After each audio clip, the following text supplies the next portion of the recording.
10 அடி உயரத்திற்கு கஞ்சா செடி வச்சு வளர்த்ததே உங்களுக்கு தெரியலையே, அப்ப எங்களுடைய மக்களுடைய கஷ்டம் எப்படிங்க தெரியும்?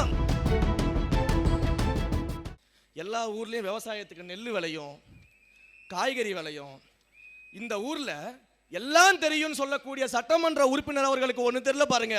உங்க ஊர்ல 10 அடி உயரத்துக்கு கஞ்சா செடி வச்சு வளர்த்திருக்கிறாங்க. 10 அடி உயரத்திற்கு கஞ்சா செடி வச்சு வளர்த்ததே உங்களுக்கு தெரியலையே, அப்ப எங்களுடைய மக்களுடைய கஷ்டம் எப்படிங்க தெரியும்? இன்னொரு ஊர்ல 3 அடி உயரத்துக்கு கஞ்சா செடி வளர்த்திருக்கிறாங்க இதே திருச்செங்கோட்டுல.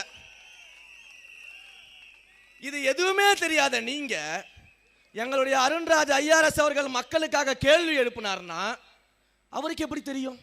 என்கிட்ட தானே சொல்லணும், என் அலுவலகத்துக்கு தானே வந்திருக்கணும். இவ்வளவு ஆண்டுகால உங்க அலுவலகத்துக்கு வந்த இந்த ஒரு பிரச்சனையும் தீர்க்க முடியாத நீங்க இன்னைக்கு நாங்க வந்தா மட்டும் சொன்னா தீர்த்துருவீங்களா? இதுல வேற பேட்டி கொடுத்திருக்காரு. அந்த பேட்டியிலே சொல்றாப்புல, நாங்கள் 70 கோடி ரூபாய் அதற்காக நிதி ஒதுக்கியிருக்கோம், 35 கோடியில திட்டத்தை ஸ்டார்ட் பண்ணிட்டோம். இனிமே அண்ணன் சொன்னது போல அந்த கழிவு நீர்லாம் எங்கேயுமே தேங்கி நிற்காது, முதற்கட்டமா பணிகளை நாங்க துவங்கிட்டோம் அப்படிங்கிறாரு. இதுதான் தமிழக வெற்றி கழகம். 4.5 வருஷமா செய்யாதது எங்களுடைய அருண்ராஜ் ஐஆர்எஸ் கேள்வி எழுப்பின உடனே செய்ய ஆரம்பிச்சிட்டோன்னு பேட்டி கொடுக்க வச்சிருக்குல்ல, இதுதான் தமிழக வெற்றி கழகம். 4.5 வருஷம் செய்யாததை இப்ப செய்ய வச்சோம்ல, இதுதான் தமிழக வெற்றி கழகம்.